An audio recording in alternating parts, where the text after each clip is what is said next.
Greetings to everyone out there in the YouTube land. I'm Ahmed Hassanin, and I just want to give a shout out to Coach Dan. Thank you for all the support you show the team and the players. Everyone hit the like, subscription button, and yell woo in the comments. Thank you, and go Lions. What's going on, guys? It is Aiden Hutchinson. What's up, man? It's your boy Amon-Ra St. Brown. What's up to Lion Talk Live? So we love you too, buddy. What's up, everybody? It's Campbell Johnson Jr. here, a.k.a. Mcdc, a.k.a. First Ballot. Greetings and salutations to everyone out there in YouTube land. This is Dan Skipper, offensive weapon for the Detroit Lions. Make sure you all help support Lions Talk Live, Coach Dan, by clicking on that like and subscribe button. Everybody, woo!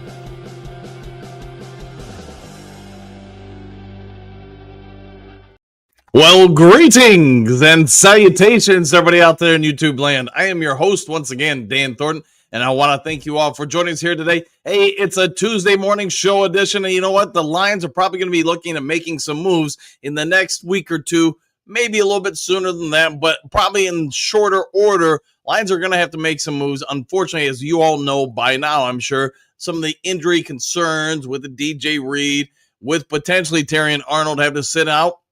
So we want to break down perhaps a couple of moves the Lions might make to bolster the practice squad, bolster the defensive front. And you know what? Going into the upcoming weeks, this would be an ideal week to do it. Anybody who watched the game last night and knows the Bengals situation understands one thing is probably crystal clear. Bengals are not in a good situation right now. Yes, any given Sunday, somebody can rise, somebody can fall. I understand all that. Heck, man, just look at the Chargers last week. But with that also being said, there's probably every opportunity or expectation going into this weekend's Sunday 4:25 p.m. kickoff. The Lions might be able to use this game really as an opportunity to work on some new things.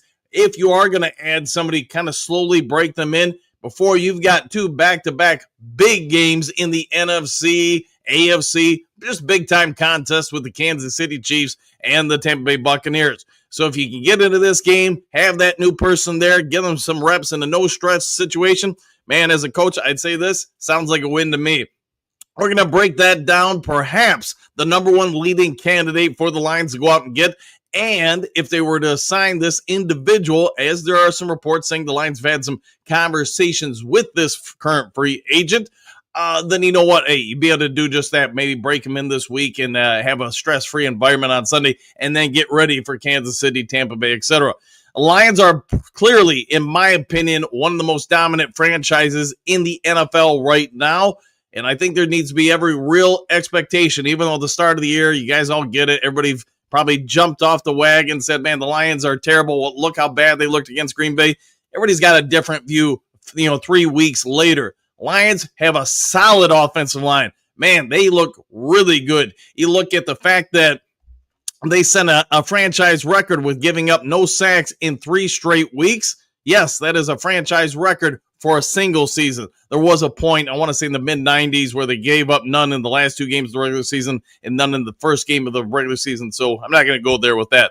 All right, before we get on the main topic today, before we get into the 5 headlines now, if you haven't yet subscribed to Lions Talk Live, please consider doing so. We are 48 subs away from hitting 14,800. Also, I want to give a big shout out to everybody in the Do Crew. Did you know? I just found out from YouTube just right now as I look at the screen. Happy 3rd anniversary for Lions Talk Live. Yes, apparently 3 years ago this very day, Lions Talk Live was born. Who would have ever guessed that? Thank you for the heads up on that, YouTube.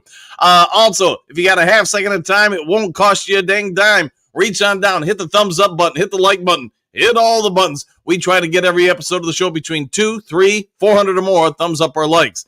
Last but most certainly never least, if you are considering buying or selling property anywhere in the great state of Michigan where I reside, let alone the continental United States, go ahead and give me a call or shoot me a text. You see the number on the screen, 269-998-2384. We can have a quick conversation.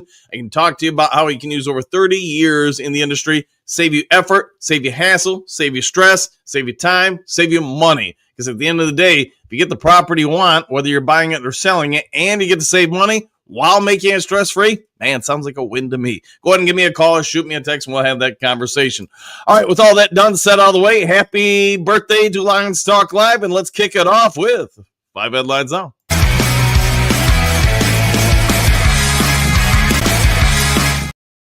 Oh, who doesn't like some headlines in your morning shows? All right, I was wrong. The Lions Super Bowl window is as open as ever. The Washington Post story by Jason LaCanfora. Hey, here's what we get. There was some talk when the Lions lost week 1 of the regular season this year, maybe even week 2 to a certain degree. People were saying the Lions missed their opportunity. McDC, Brad Holmes don't know what they're doing. They should have done this, that, and the other thing. And you know what, Jason over at the Washington Post, he was one of those people. You heard ESPN talk about it. You heard all sorts of different, national syndications talk about it, publications. Colin Cowherd famously went on about how the Lions messed everything up.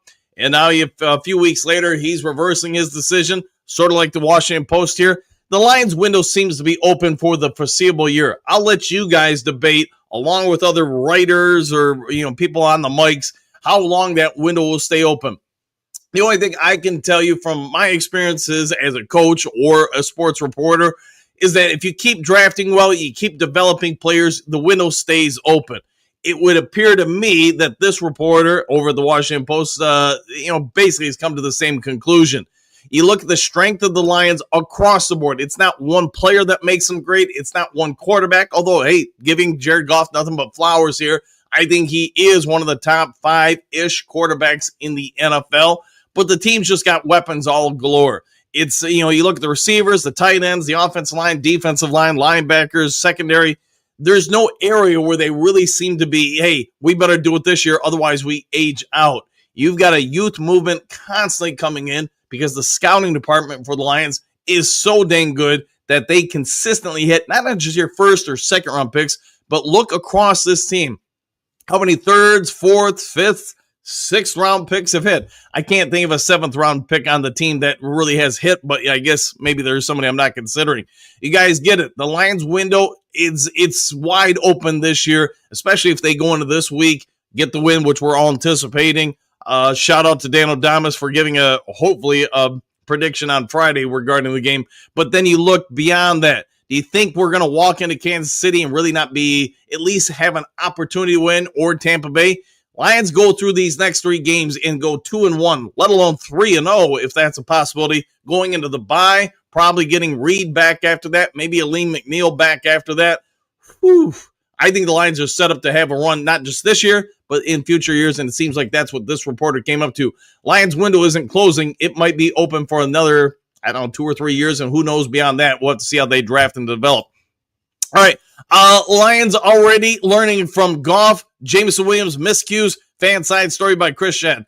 McDC, if you guys didn't catch the presser, he did kind of allude to it, took some blame. If you thought there was a little bit of a timing issue between these two guys last week against the Browns, you were right. There was. And McDC talked about it at length. Well, how about for about a minute yesterday? Maybe that is lengthy during a 10-minute, 12-minute press conference. But if you want to know why they were off, it's because McDC took to the mic and said, hey, with us being on a shorter week, he tried to give the guys a walkthrough day instead of an actual practice day on Wednesday. Because of that, you don't get the same contact. You don't get the same timing. I get why he did it as a coach. You're trying to give the body a little bit more rest. If you never played football at any level, it may not make sense. But every time you go up a level, the physicality on these bodies goes through the roof. There's a reason why so many guys, when they leave professional football, their bodies are never the same. They don't walk right. It's hard to get out of bed. You guys get it. And sometimes it's always that way. The body never goes back to what it once was. But I'm not here to talk about that. We're just here to talk about this.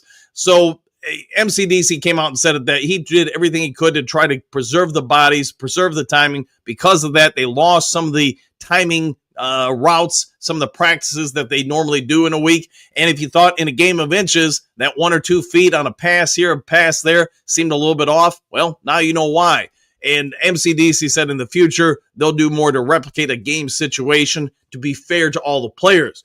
Now, maybe it would have panned out if you weren't facing one of the best defenses in the NFL, and that is a big credit to the Cleveland Browns. We talked about it all last week leading into the game, at all three layers of the defense. In my opinion, they are top-notch, and it's just accentuated by what that front four, that front seven can do to get to after the quarterback. A lot of times, those missed passes with Goff and Jameson Williams, Goff had a guy in his face, caused the ball to come out a little bit odd or a little bit off, and that probably didn't help things either. But sounds like McDC, Jared Goff, Jameson Williams aren't concerned about anything from last week's game. They're going to move on, find the issue, identify it, and then move, try to make sure it doesn't replicate in the future. All right, next to the 5 glorious headlines now. Detroit Lions could have impact player returning to practice soon. SI.com, story by John Macron. I know this came out yesterday, and a lot of people probably did videos on it or articles on it. I figured I'd save it for the morning show because at this point, I feel like we've been talking about Aleem McNeil's return for several weeks. It sounds like he's going to return sooner than possible. It's just a question of when that's going to be. There were some reports about 2 weeks ago saying, hey, last game of September, he's going to be back. Obviously, that's not going to be the case. There's some reports saying he could come back against the Bengals. They haven't started his 21-day window yet, but it sounds like per MCDC, they're pretty dang close to doing it. If I was the coach, if the training staff gave him a full go, I might be okay with letting him play this week if we get into the situation where late in the fourth quarter, we're clearly up, there's no stress on the game, the score's in hand, we're not worried about anything, and then give him 2, 3, 4 reps just to kind of get that nervous, come back out of his system. I don't think that's going to happen this week, but you guys probably get where I'm going with it. And then you could probably pick him up a little bit more and a little bit more against Kansas City and Tampa Bay going into the bye. He's got a little bit of time to let the body heal before he comes back out of the bye and gets back into the full groove of things. Whatever we can say, Aleem McNeil is going to add a whole lot to this team. You guys get it. I get it. And then it just becomes a debate. How do you best use him?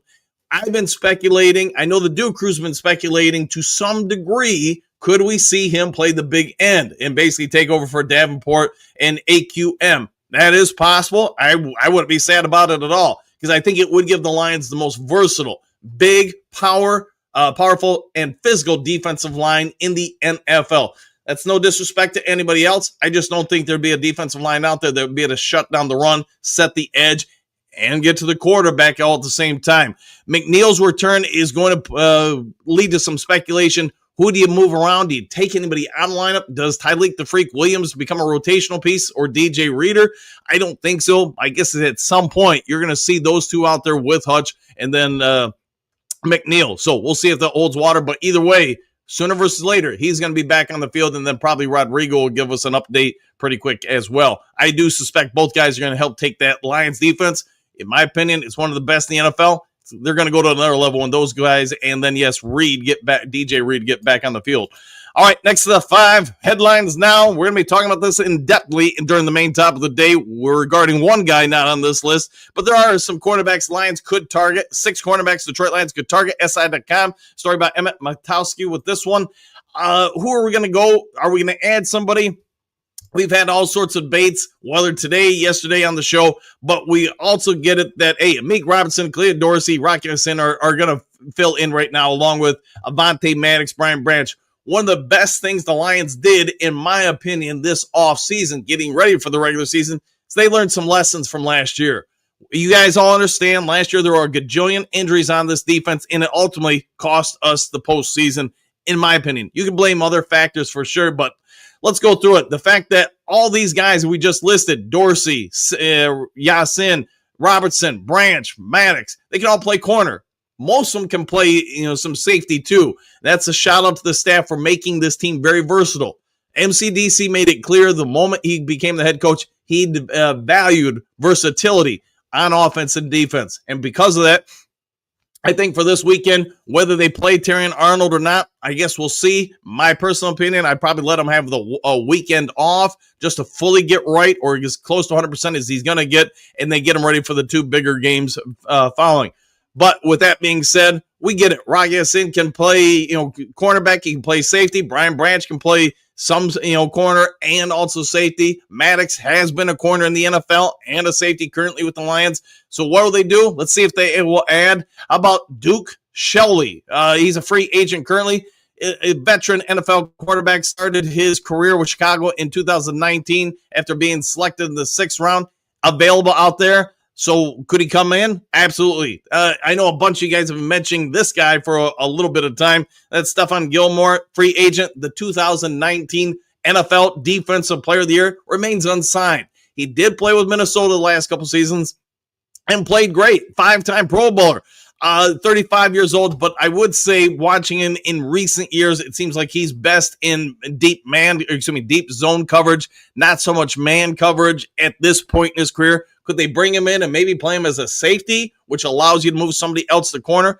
That I think could be possible. I just think his days of being a dominant man-to-man corner against high-level NFL wide receivers, it's no disrespect to the guy, but I think that part's over. It'd be interesting to see, though, if the Lions did want to bring him in, because they played him as a single high safety or something similar to that, he probably still could be effective.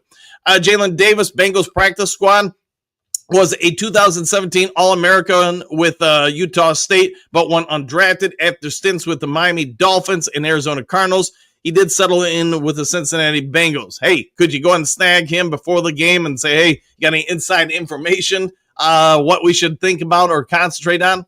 But, it could probably happen. Andrew Booth, also a free agent, was a former top 50 selection on the Clemson by the Minnesota Vikings. Did not pan out with the Vikes, but only lasting 2 seasons there. Did have a career-high 2 starts with the Dallas Cowboys last season, the former All-ACC selection. He's got some size. He's got some athleticism. For whatever reason, it just hasn't panned out at the NFL level. How about Tyson Russell, another free agent? Undrafted rookie in the 2025 NFL Draft, did not earn a spot with the Lions during rookie minicamp. However, the Lions called him back before training camp. Vanderbilt corner, spent a full camp with Detroit, so he knows the systems. He knows a lot of terminologies. He would not have to start from scratch. This is the one, if you're going to sign a free agent, it's not going to be someone who's got a lot of NFL veteran playing experience. This one would make the most sense to me, and that's Nick Whiteside. You guys remember him? He's about 6'1", played with the Lions a lot during training camp. Actually thought he did not play bad at all. He located the ball better than I would have anticipated in some of those games. So if you're going to bring somebody in, this would probably make the most upside potential to me as far as just getting him from point A to game ready in a hurry, because he is so familiar with the team and fairly recently was with the team. What do you guys think of these 6? Is there any that jump out to you? In my opinion, as I've already shared, Nick Whiteside makes the most sense to me. If you're going to bring him in and just have him be a part of the practice squad, maybe bring him up for the 53-man roster. But we're going to be talking about this more during the main top of the day for sure. All right, last of the 5 headlines now. 4 winners and 4 losers from Lions win over Browns. Troubled player finally has a big game. Story by Mike Payne, A to Z Sports. And troubled players happen, and sometimes players take more time to develop than others. Let's start with the winners off the bat. Probably no real surprise here. Aiden Hutchinson, he was pretty dang on fire this last game against the Browns. Should have had 3 sacks, 2 forced fumbles. You get it. 1 was taken away by the penalty. Either way, though, you've seen how much the Browns struggled with him and how much they had to double him at times. He causes other people to get open. He causes problems for opposing offensive lines. I don't know. I know there's some people in local radio media. I'm not going to always talk about the guy, but he always takes shots at Aiden Hutchinson saying, well, he's got to do it against double teams. In my opinion, the last 2 games, Hutchinson has been double teamed quite a bit and is still getting to the quarterback. So is he going to get paid $40 million, $50 million? I don't know, man. We'll find out what the Lions ultimately pay him. But I do think this. While I wouldn't call Hutch the top defensive end in the league, to me, that is Myles Garrett currently. I don't think he's that incredibly far off. If Garrett's, say, a 10 out of 10, Hutch is probably like a 9 out of 10. It's going to be hard to ever get better than him, and it's a whole lot easier than to get worse than him. I think he's having a real nice return. Next on the list for winners, Jack Campbell. Hey, there's still some people in Lions media. I see it sometimes in the Duke Crew comment section say, hey, I still wish we would have taken somebody else at 18 instead of him. You have your own opinions. There's nothing wrong with that. Here's what I can say. I think he's a complete linebacker, and I do think he's a top 10 linebacker across the NFL. He's rare combination of massive size by today's standards for linebackers, plus his speed. And let me rephrase speed. I think he's more agile than he is fast. I don't think he's like 40-yard dash, straight line fast, but I think he moves cone drill fast. Yeah, he flows sideline to sideline, and he eats up space. His pass coverage, it keeps getting better. His, locating the ball keeps getting better. Identifying plays keeps getting better. I just think the farther he plays this year, and then probably next year, he's going to be recognized as one of the best linebackers in the league. He had a PFF grade, an elite grade of 91.6. Lions actually had 3 players with elite grades from Pro Football Focus from last week's game. I didn't put it in the notes today, but maybe I'll have it on tomorrow. All right, Jahmyr Gibbs also had a breakout performance against the Browns. Also need to keep it in mind while his numbers don't jump off the pages or whatever you want to say, keep in mind who he's doing it against. The fact that you almost had a 100-yard game against that Browns defense who came in wanting to shut down the Lions running game because they did have some bulletin board material with what John Morton said, but he still put up those numbers. That's a telling statement. The team's fired up to stop you. Everything's geared to stop you, and yet you still succeed. That's something. All right, and then some people will probably take some umbrage with this one, but they do have Terrion Arnold. Arnold, if you watched him in that game, I actually thought prior to the injury, that might have been his best game in his NFL career. This report kind of corroborates that. He only gave up 2 catches for 22 yards, and I know Lions fans that don't like him will probably remain silent on it, but you watch his coverage. In the Green Bay game, after the first quarter, I thought he was pretty dang good. In the Chicago game, pretty dang good. And you guys get it. Every game, he has some moments he kind of falls asleep, other moments where he recovers. The Baltimore Ravens game, if it wasn't for this past game, I would say that would have been his best game. And yes, I get in the first quarter, he got targeted or whatever, gave up some stuff. But after that, he's lights out if you watch the film on him. He's not giving up any separation, and he is a second-year corner. Arnold, the fact that somebody who's not a part of the Detroit Lions kind of recognized that, I think that gives him some credit. Yes, you could throw shade and say, hey, well, he's going against Joe Flacco, who can't really complete any passes. It is what it is. He also didn't give up much room for anybody to throw a pass that way. So, Terrion Arnold on the winners list. Losers, Jameson Williams, you guys probably all get it. He dropped some passes. He could have had a better game.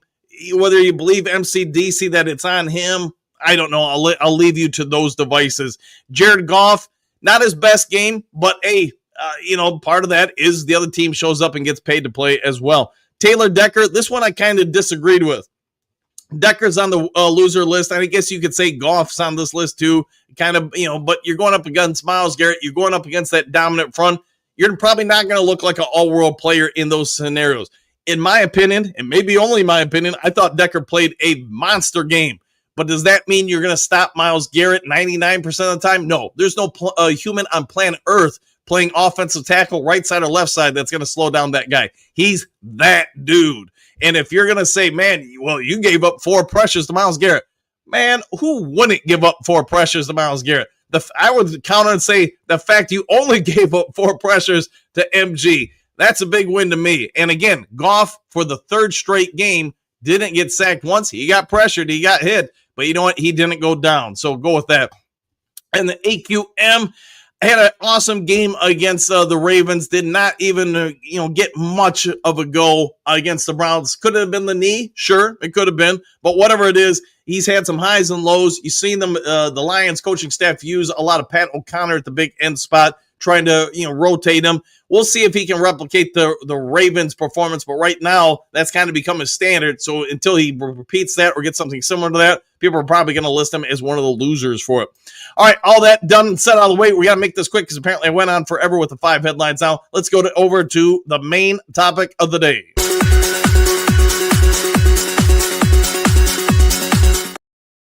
All right, Lions came into this season looking pretty dang deep at the quarterback spot. But you guys get it. There is the potential right now for the Lions to be without their top 2 corners this upcoming weekend. I think it would be in the team's best interest to go ahead and sit down TA if he's at all kind of iffy. But it does, I want to give credit where credit's due. This is coming from ESPN and other people. Jeremy Fowler has put out there that the Lions have had conversations yesterday with Asante Samuel Jr. Now, if you guys don't know who he is, I'll walk you through it real quick. He's been in the league a few years now. His dad was a shutdown corner, and I'd say most would agree Samuel Jr. is a shutdown corner. He's a free agent right now because he had a spinal fusion and 2 different vertebrae. Needed some time to recover, but it sounds like from all parties involved, whether you're independent, ESPN, or whatever, the Lions, they all agree he's okay to go at this point. This would be a big signing for the Lions because you know why? What do the Lions like to play with their secondary? They like to play man-to-man. We just walked through a list during the 5 headlines now about some options for the Lions, and some of those guys are very good players. In my opinion, doesn't have to be your opinion, Asante Samuel Jr., he wouldn't just be the best on that list in man-to-man coverage. He'd be the best by a wide margin. All it's going to come down to whether or not he's going to have a ton of different people trying to sign him. Let's face it. If you can't stop the pass in this league, your defense is trashed. It's just never going to happen unless you just have the most dominant pass rush to make those cornerbacks look better. Samuel Jr., he can play the run. He's good against the pass, and he's very good at man-to-man coverage. He's 5'10 and a quarter, something like that. He's got speed. He's got fluidity. So what do I mean by that? Sort of like we're talking about Jack Campbell. He is very, very quick, agile. He can get in and out of cuts. That's why he's so good at being a man-to-man corner. If you can get him signed, I think this is a massive win for the team because if nothing else, you've got flexibility of that secondary. The Lions secondary is deep. There's nobody who's questioning that. But we also know, based on last year and watching other teams in the league right now, depth is something you can never have enough of at any position on any team because at some point, people are going to get hurt.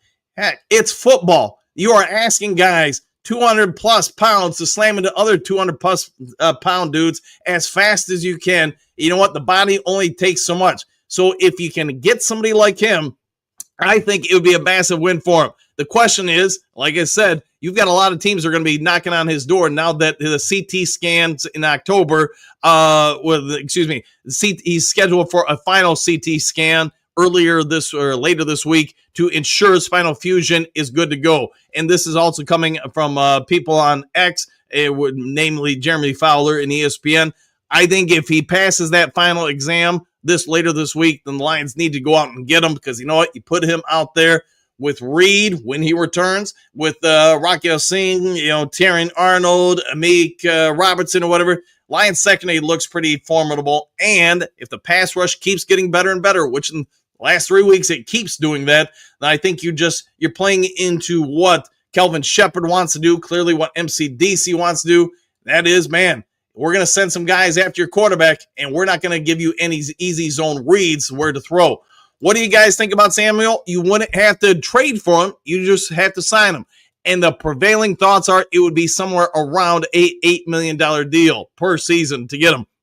Whether or not you'd be able to sign him for 1 season or 2 seasons, I don't know. Leave that between the front offices of the Detroit organization and his representation, his agency. So I'm all for it. What are you for, though? Do you think the Lions should go do it? I think it makes a lot of sense to me. All right, we should have Anthony here in a couple minutes, so I'll get through as many of the Duke Crew comments as I can before he arrives on board. And I know you guys are going to bring it up, so I'll just say it right now. You guys have probably been fans of Brad Holmes long enough to understand the chances of him making some big splash trade for Trey Hendrickson or some other player in this league. I don't really see that happening. But I do think there is a real possibility he could make, say, like a 6th round, 7th round, 5th round pick trade for somebody to help with the depth of the defensive end spot, maybe a cornerback, although I think there's enough good corners out there if you're looking at somebody just coming in for a depth piece, kind of fill in until DJ Reed returns in about a month. You probably just go the free agent route. I don't think that scenario exists for defensive end or pass rush, although if you guys think there's somebody out there we need to go get, let me know. It's probably not going to be James the Hitman Houston. All right, JDC, morning all. Back at you. Johnny L, good morning, folks. Henry. Henry. See Johnny L. Hey there, JDC and Henry Moore. Trey, what's good, everybody? Question mark. I've been telling people that we need to put it on the Bengals this week so they were willing to sell off parts. That could definitely be the case. I know if the Bengals get ran over this weekend, which, let's be real, the Minnesota Vikings ran them over. They got beat up last week. Last night did not go well for them. If you're a player on that team and the Lions come out of the gates and they get up, 7, 10, 14 points early, the emotional impact of these past couple games on them, you're probably starting. I mean, everybody's got a reason to play, but it's at some point you're still human. You still kind of have a hard time, saying, hey, I'm going to put my body in harm's way just to go out there and get ran over by 40 or 50. I do think Lions have a real big opportunity to win this game comfortably. Second half, maybe even rest some guys, and then start getting ready for Kansas City or Tampa Bay. Hey, morning. Good morning, Coach Dan of the Duke Crew. What a team. What a podcast. Exclamation point. What a time be a Lions fan. Woo! And back at you. Robert, greetings and salutations. And same to you, Bo. Good morning, Duke Crew. Next level stuff. Question mark. Woo! It's always next level up in here with the Duke Crew. Pierce, if TA can go this week, do we still make a move at corner? I think if just me speaking, Pierce, I think you need to, because the Lions have Super Bowl expectations. And not just that, one or two games won't make or break that Super Bowl, but it does affect you in the standings. Lions have got a golden opportunity here. You guys get it, not just to be the number one team in the division, but in the NFC. If you're not playing to win, I'm not sure why you're out here. All right, guys, it's about that time. Bring over our special guest today. You know him, you love him. He's the guy from the other side of the pond. Let's go over and get to Anthony from Roar Lions UK.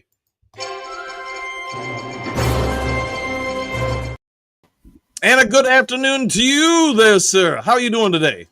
Hey, I'm doing good, Dan. Hope you're well. Hope the Duke Crew are well. Hope you're all enjoying another Lions victory week, because I know I am. I think we all are. But that does bring up a burning question in there, Anthony. Lions obviously have got some secondary issues right now, at least from, Terrian may be out a week. It doesn't sound like it'd be more than that. But Reed is going to be out for a bit. There's all sorts of speculation the Lions could acquire somebody else, probably not trade for anybody, but do you think they need to? Let's start with that. It depends on the severity of the injury and how long he's going to be out for. If it's going to be a short amount of time, then you can maybe paper over it. You've got Bengals game coming up, which you should win. So you've got a couple of weeks just to see the state of your roster and where you're at before we come up against the Chiefs. But if it's serious, then you've got to start looking now. You've got to look, if there's anything on the trade market. Some teams are going to start selling soon, if there's a good free agent out there. But this is a big year for us. It's a big time for us, and we can't afford to let one or two injuries derail us. If we need to make a move, then make a move. So it all depends on the severity of the injury right now to him. Obviously, I hope not, because he's played fantastic these last few weeks. Hopefully, it's going to be a shorter stint. Hopefully, Arnold's going to be able to carry on playing and not miss much. So, but yeah, you've got to be proactive here, not reactive.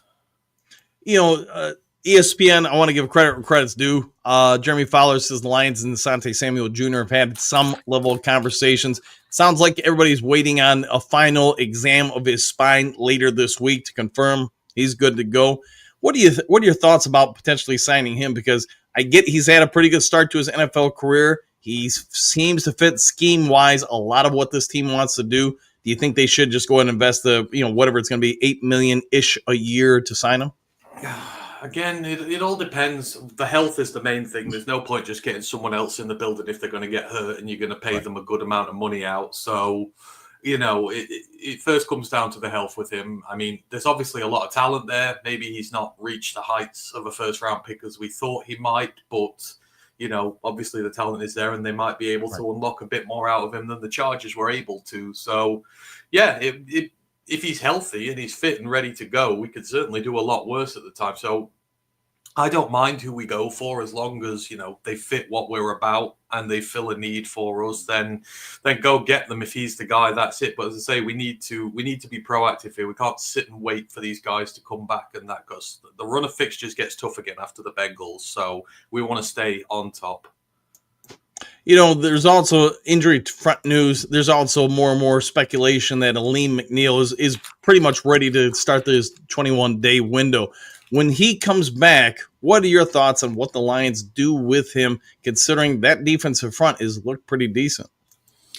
Yeah, you just run the same 3-4 that we've been doing instead of, though, having to bring Al-Qadin and that onto the 3-tech spot and be one of those defensive tackles. You put Aleem in there. You're going to have Reader as your nose tackle. You're going to have Tyleek and Aleem as your guys on the outside of him, the defensive tackles, then you're going to have two edge rushers pinning the ears back. So it's going to be tremendous to have him back in the interior again. And obviously with the rotation, with having Lopez in there, who's doing well at the minute, it just gives us vast depth at the defensive tackle position and gives us a lot of different options. And of course, he's a pass rushing threat from the interior, which we're still lacking at the moment. It's, it's been tough through there. There's no guy who's a natural in there who can really break the game open. Like, Hutch is going to have so many more opportunities than he does already when Aleem is back, because Aleem is going to command a lot more respect in the pass rush than any of the other guys. So it's huge to be back. And he's about on schedule. The 21-day window is going to open soon. That'll put him just about the start of November, as we predicted. So, it's going to be great to have him back. We are going to be a far superior team with him in this lineup. So I can't wait to get him back. Hopefully a bit sooner rather than later. But take it easy with him. We're 3-1. We're in no urgent need right now. We don't need to rush him back. We've got plenty of guys in there who can take snaps. We're in a good situation where we can just slowly weed him back in, which will be great for us. When you talk about the defense front, you mentioned Hutchinson. What are you seeing so far in the first month of his return? What are your thoughts overall? Is he back? Is he looking good, bad, indifferent? Tell me what you see. He's looking tremendous.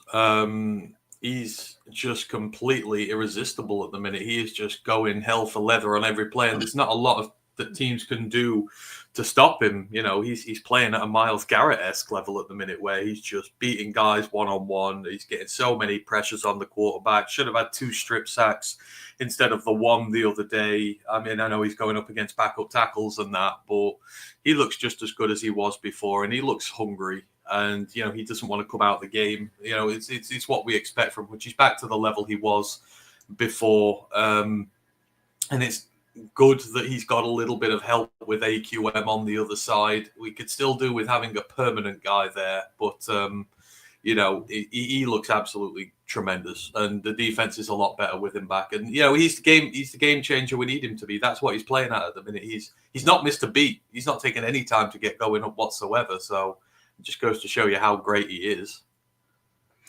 The offensive line in Green Bay did not do well. Whether it's this, that, the other thing, I guess we can always debate. But now that we're a month in, almost a quarter way through the NFL season, what are your thoughts on the offensive line overall? On ours, it's brilliant.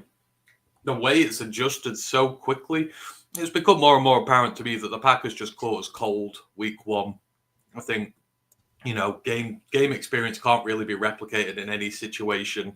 You're coming up against a good D-line and a good defensive coordinator in Green Bay. They just caught them cold a little bit. But these last few weeks, all of them have looked great. No sacks given up in 3 games now. When you've come up against Myles Garrett, that Bears D-line, they've invested a ton of money into that defensive line, the Bears have. So it's not like you're going up against scrub defensive lines here. They look a lot more organized. The blocks are better. The execution's better. The technique's better.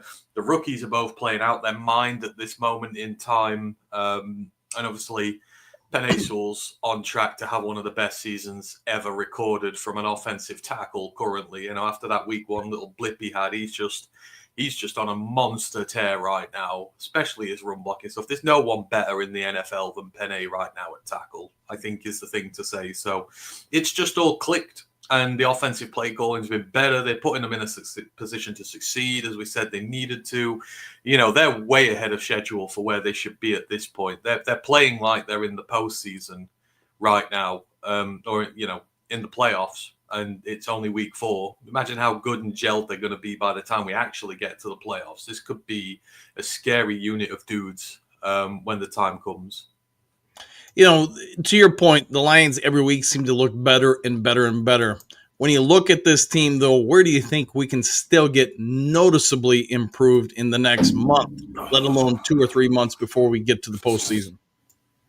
I think the secondary depth. Now, corner is going to be the big one with all the injuries there. We're really going to need to invest in that. And I think even in general, we're just going to need to invest in it anyhow. Like, I think the depth is maybe a little bit lacking after some of the top guys.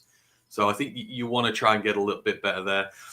We still need to go after an offensive tackle. Like, we are one Decker or Sewell injury away from being in a whole world of bother because there's just nobody behind them. They're both playing most of their snaps at this moment in time. We've not had any hurt with them. So, and you kind of see Cam Robinson just got traded for a 7th to the Browns, and you're like, why couldn't we have done that? I know he's league average. He's not the greatest in the world, but he's experienced. He can play at the left tackle spot. It's a 7th round pick in 2027 they gave up. Like, it's not the world we're asking for here. So, I would still hope they address the offensive tackle position, because it's not a problem yet, but as soon as there's an injury, it's going to be a massive problem. So that's where I'd want them to go, the 2 spots still, to make this team better. So we talked about briefly Aleem McNeil's potential return. If he returns and they insert him inside the defensive line, talk to me about what you're seeing so far out of DJ Reader and then Tyleik Williams, because both of them, in my opinion, played pretty good. But unless they're going to move somebody to end, one of them is going to have to sit. Yeah, none of them are going to move to end. None of them are good ends at all. You don't start moving them around. Aleem's always been best on the interior, and that's where he should stay. Tyleik is Reader's long-term replacement here. Like, we're not going to pay DJ Reader next year because we don't have the money to pay DJ Reader next year. So Tyleik is going to be that guy. So you start, if they're all healthy, Aleem plays, and then you work out a rotation between Tyleik and Reader in lieu of that, because you want Aleem on as much as you can. He's the one who can do both to an elite level. You keep Reader in there, and then you just give Tyleik good reps. You keep working him in. I think eventually, as the season goes on, you try and have him take over that spot. Obviously, you got Roy Lopez in there as well, who can do a little bit. But for me, Aleem is the one who starts every single time and plays as much as possible. And then the others you would, just because of the type of player they are and what you want from them. We need Tyleik to be fully ready to go and stand on his own 2 feet this time in 12 months when Reader is gone. So that's how I do that. Okay. Offensively, what do you think of Ratledge? And I'm going to throw Mahogany in there too, because even though he did play a couple games as a rookie, it was fairly limited action. So you see both of these guys. What have they done in your eyes to make you feel better, worse, or whatever on the offensive line? They've just performed to a high level. Both of them, Ratledge especially, has started off like a man on fire, and I'm so glad that experiment at center was killed very quickly. He should stay there for his entire career at right guard, him and Penny. Play guys where they're best. Go get a center in the draft next year and rebuild that spot there. But Ratledge is playing out his mind. Is the exact kind of mauling, gritty line that we expected him to be. And I think Mahogany's playing well. He's very technically well trained from his days in college. He looks great now. They're all working well together. Mahogany and Decker and Ratledge and Sewell, they're working together well as pairings. They're working good on the interior as well. They're running through the tackle stuff, the combo blocks, all that good sort of stuff. They're working together in unison. They look like tenured vets. Like, again, 3 weeks without a sack. If you were just watching this team for the first time, you wouldn't think there were 2 rooks in that lineup. So, they're playing well beyond their years at the minute. But we knew that when we drafted them, they were superior in the way they were trained. So, yeah, I think both of them have been absolutely tremendous. And long may it continue. It's going to be a great spot at us for guard the next year. We don't need to pay one for the next 3 years, which is tremendous for us. We're going to get 2 guys at the top of the game. So, yeah, I love it. All right, so at the start of the year, you get it. Everybody in the media was talking about the Lions can't win this year because they have 2 new coordinators. Well, nearly a quarter of the way through the NFL season, what are your thoughts on both the OC and DC? Kelvin's been amazing. Purely and simply, Kelvin Shepherd has been absolutely amazing. Why? Because every single game we've played, he's made adjustments on defense to suit what's against. We've had some icky starts. The Bears game, we had a couple of icky drives to start the game. The Browns, we've given up a touchdown drive on pretty much every single opening drive of the year. But Kelvin has this ability to see what's been put in front of him, see how the opposition is playing, and then he adapts. And then the second half defense especially is just out of this world. His ability to counteract so quickly is just something we've not seen from a Lions defensive coordinator in years. I think you'd have to go back a long time. Obviously, it's a small sample size at the moment, but he found a way to break the Ravens scheme. He said the guy lost sleep. He didn't sleep all week. He just, maniacally put effort into breaking that team down, and he found a way to break them down. And we've seen other teams already adapting what he's done. But I say the ability for him just to see what's in front of him and adapt to it and exploit any weaknesses he finds has been tremendous. He's going to be a head coach sooner rather than later. I think we've got him for 2 years at most before he's done and dusted and he's coaching somewhere, which will be tremendous for him. But I can't sing the praises of him higher enough for what he's done here. In terms of Morton's having his ups and downs. Morton has some really good games, and then Morton has some really questionable games. I think there are some kinks he needs to work out of his system. This game was not good at all. I mean, it's 10 points off turnovers, 7 off special teams. That's 17 of your 31 points, right? Coming as a result of defensive and special teams plays. You had a couple of good drives in there, but keep going to JMO consistently when that just wasn't working. Going away from Amon-Ra when that was working. He was 7 for 7 in this game, but 5 of those came in the first half. Why are you moving away from him in the second half? The run game, it clearly wasn't working with Monty, but they kept trying to do that. We're going back to that run, pass stuff that Patricia used to do, which we hate. Sometimes it's a little bit predictable. But then on some days, he's awesome. He finds... When he does find an area to exploit, he does it really well, and he throws a lot of different looks at people. So it's just inconsistency. If we get the good John Morton, more often than not, we'll be fine. But there are just some things that, he needs to get out of his system. But, he's new in the job. He'll get there eventually. I think overall, both coordinators have been much better than not. So that's where I'm at with them. But Shep especially has been incredible. I agree with you 100% there. Like, I know I've mentioned it on the show before. I think he makes real good, quick in-game adjustments, and sounds like everybody else sees that as well. So I especially like what he does pre-snap and post-snap with the front line, and then the linebackers or secondary. So, all right, one last question for you. We got a game this week. It appears, at least on paper, to heavily favor the Lions. What do you think the Lions need to do with this game to continue their evolvement, development, etc., and make sure that they don't have any letdowns? I mean, you've got to approach it like you do the Browns game. You've got to approach it professionally. You can't take them for granted. And, we didn't take the Browns for granted. We gave them respect. They hung around for a bit. Thankfully, the quality of our team showed eventually. Like, special teams came to the party now, and that broke it open. That's how good we are. Even if a team frustrates us, we are that good that we will eventually break them open. And we need to be the same with the Bengals. Like, on paper, we've got a bit of a matchup nightmare this week. If Terrion and DJ are not ready to go, you're going up against Jamar Chase and T. Higgins, and you've got potentially a rotten matchup there. Now, thankfully, they've got a quarterback who can't do anything. But if you can't pressure Browning, which is going to be because we're not forgetting Joe Flacco had a lot of clean pockets to throw from the other day. For as much as the splash plays Hutch was making, he had a lot of clean pockets to play with, and a half-decent quarterback would have, that game may have been a little bit different for us. So you've got to get after Browning. They're turning it over a lot. They're fumbling it a lot. You've got to carry that. Don't let them get into a rhythm because they can hurt you offensively. And we know on that defensive line is also pretty good. So, just be wary. Play a good, clean game. We need to get the penalties under wraps. There were way too many penalties in the last game. Third downs were atrocious. You've got to get better there. Your execution's got to do well. But if you can be professional, approach this game well, do what you're good at, you should win. But just don't take it lightly and don't turn up with the wrong attitude, because any given Sunday, you can lose this one, and you don't, because this is one now, ideally, you should be winning at a canter. So, yeah, just stick to your roots and give them plenty of respect. Yeah, I know I mentioned it earlier with look at the Chargers. They probably, to some degree, I'm assuming, kind of overlooked the Giants, and any given Sunday, something can happen.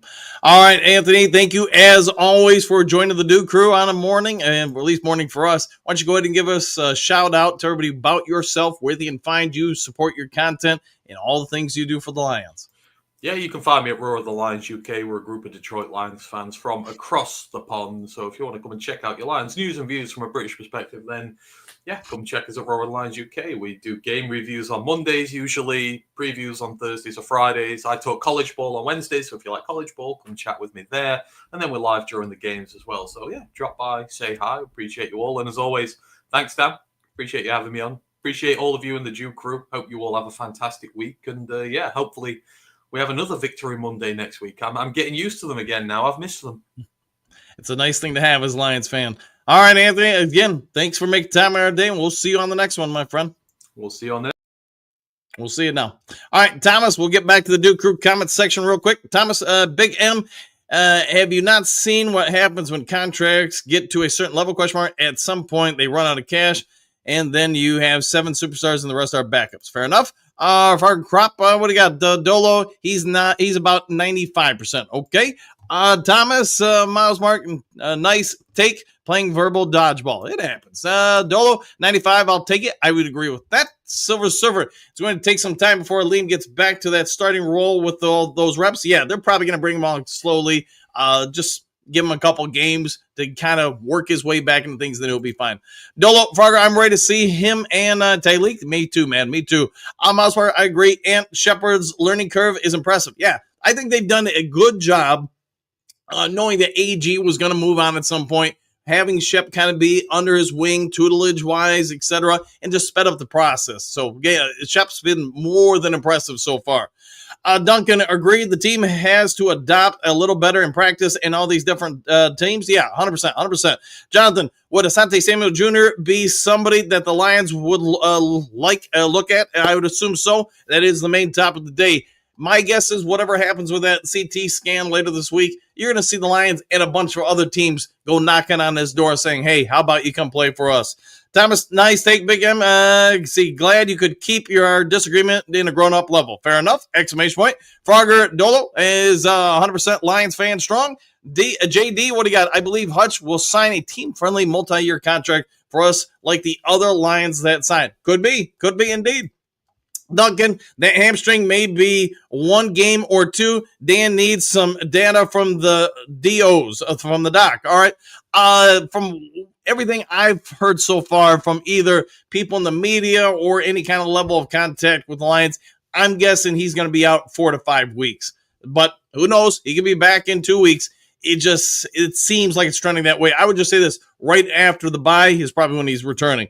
Frogger, Jay, 100% on HU. See, Thomas, Miles, Margaret, nice take. I'll go there. Chuck, because you're building for the end of the season, it wasn't about Sunday. Oh, I agree with that. Shashim, what is that? For those JMO passes would have been caught, everyone would be screaming to say, throw it more, throw it up more to JMO, throw it more to JMO. Yeah, I remember the first deep shot to him. You could see Goff's being hit as he releases. So the pass going here, because he's being hit, he throws over there. Otherwise, that probably would have been a kill shot home run for sure. Let's see, Silver Jonathan. I do not see Detroit picking up a cornerback with a fused spine who hasn't played or practiced in I don't know how long. And that's asking perhaps for millions. He's going to be asking for millions. But somebody is going to pick him up, at least in my opinion, Silver Server. Big D, what up, though, crew? Oh, I'm late as blah. Yeah, blah away, my friend. I'm glad to see you here as always, though. Big M, armchair GMs, that probably never seen put on a helmet. Thomas, you sure are something. All right, it's good to be something, right? Duncan, the players like to focus on the next team. We pundits see the whole season and game it out. There you go. Dolo, let's sign Asante Samuel Jr. It sounds like we're talking to him. It just, and I get Silver Surfer and everybody else. You're going to want to put him through some stuff, make sure he's physically able to go. The spinal fusion, his spot, without knowing which vertebrae it is, it's hard for me to really comment. Thomas, I believe Shep has done a good job, but he also has some talent. Did we not give up 30-plus points against the Ravens and basically kept a very poor offensive team to 10 points? It happens. Duncan, second downs can take a run some days. They can take a run indeed. Dolo, we still need pass rush help. Go get defensive end from Titans. I know there is some speculation about different people. I can only share my thoughts. Maybe we make some kind of blockbuster move. I just think Brad Holmes, if he is going to add somebody, it's going to probably be like the next level down. So on a scale of 1 to 10, instead of the 9s or 10s, probably like a 7 or 8 type guy. Big D, Donner A, bad offense, laughing out loud, exclamation point, Baltimore is not a bad offense. I'd agree. Thomas on Shep, he's really going to earn his money. I hope by the time we play Kansas City, because Kansas City is waking up, we'll see just how good our D is. We will indeed. Miles Marker, Roar Lions UK, Roar the Lions UK rocks, and they roll with an exclamation point. Jonathan, Soul Silver, I know he's coming off injury, and that seems to, something Brad likes. Might be like 2 million guaranteed with incentives type deal. That could be. Mile marker, Roar Lions UK. There you go. Duncan, 4-1 next by 4 points. Hey, just win, baby, is all I'm asking. Dolo, what do you got? Aiden, Arden Key, we'll check him out. Walt, hit that thumbs up button for Dan and the new crew. Woo! Yeah, if you guys can, hit the like, subscribe. You guys all get it, man. Duncan, injured reserve is like 4 weeks usually. Could be. JD, what do you got? Combined record for Glenn and Johnson is 2-6, and the Lions are 3-1. We're good with an exclamation point. I like the way you're thinking. Wilson, walking on Walter Howell MI says, go Lions. Well, thank you for that. And hey, go Lions indeed. Gary, happy trails. Have a great Tuesday. Stay safe, everyone. Go Lions. Woo! Good to see you, as always. Southwest, what do you got? Greetings, salutations, Duke crew. Woo! Hey, thank you very much. Hey, it feels like it's been a couple days since I've seen you, Southwest. Riley, what do you got? Hap tip to 3 years, Dan. That's awesome, man. Keep with the hard work. Hey, I enjoy doing this stuff, and I couldn't believe it's been 3 years already. So, yeah, 3-year anniversary, birthday, whatever you want to say for Lions Talk Live. Most of you guys know I was a full-time reporter or journalist for different newspapers and television networks for decades, and then about 10 years ago I just decided to do some stuff else a little bit more. Still did it a little bit here and there, but man, it was one of the beauties of doing this channel is I miss doing it, and kind of gives me a little bit of that vibe again. Henry Moore, have a glorious day, my friends, and I'll see you tomorrow. We'll see you then. Michael, how about a Sheila Woo? You want a Sheila Woo? Let's see if I can find it on the screen. 1, 2, and 3. And there you go. So been partying for my birthday. Well, happy birthday! And just for you, for your birthday, let's give you let's give you a Lions Talk Live birthday. There you go, man. Abo, happy trails, new crew, all done and dusted for another day. See you tomorrow. We'll see you then. All right, guys, I'm going to check on out of here. If there is breaking news later today, I'll get it over to you as soon as possible. If you would be so kind, hit the subscribe button, hit the like button, hit all the buttons. Take care. Do something kind for somebody you don't know. Be a good human being. And we'll see you guys all on the next Lions Talk Live. Take care, everybody.